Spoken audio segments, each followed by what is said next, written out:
Hello friends, आप लोग कैसे? आशा करते हैं आप लोग अच्छे होंगे, बढ़िया होंगे, मस्त होंगे। तो फ्रेंड्स, मैंने आप लोगों को बताया था कि मैं गई थी तालाब में माटी लाने, माता रानी की मूर्ति बनाने के लिए। तो फ्रेंड्स, मैं मूर्ति अभी बना रही हूँ। देख सकते हैं हाथ में माटी है, मिट्टी है, और इधर देख सकते हैं माता रानी की मूर्ति बन के तैयार हो चुकी है अभी, और बाकी है इसमें, पर अभी पूरा कंप्लीट नहीं है क्योंकि अभी इसमें कलर वलर नहीं हुआ है। अभी कलर करना है, देख सकते हैं।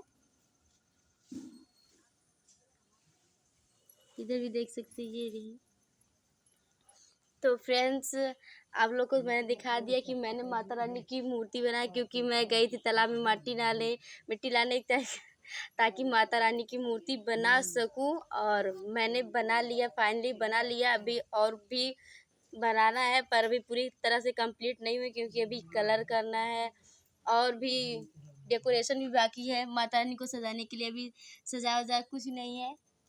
तो फ्रेंड्स, माता रानी की मूर्ति कैसी लगी आप लोग कमेंट में ज़रूर बताना। अगर पसंद आए तो प्लीज़ एक लाइक ज़रूर देना, क्योंकि मैंने बहुत मेहनत से बनाया है।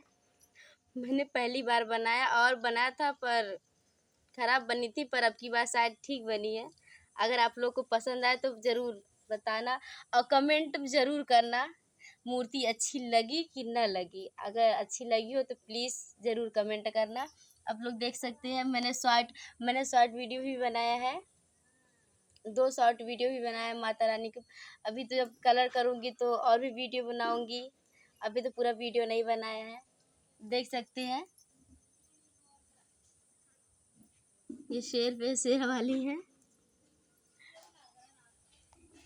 तो फ्रेंड्स, आप लोग को अगर वीडियो अच्छा लगे हो तो प्लीज़ चैनल को सब्सक्राइब, लाइक, शेयर और कमेंट करना ना भूलें।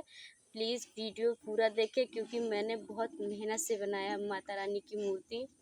तो प्लीज़ वीडियो ज़रूर देखें। धन्यवाद। और कमेंट में जय माता दी ज़रूर लिखें।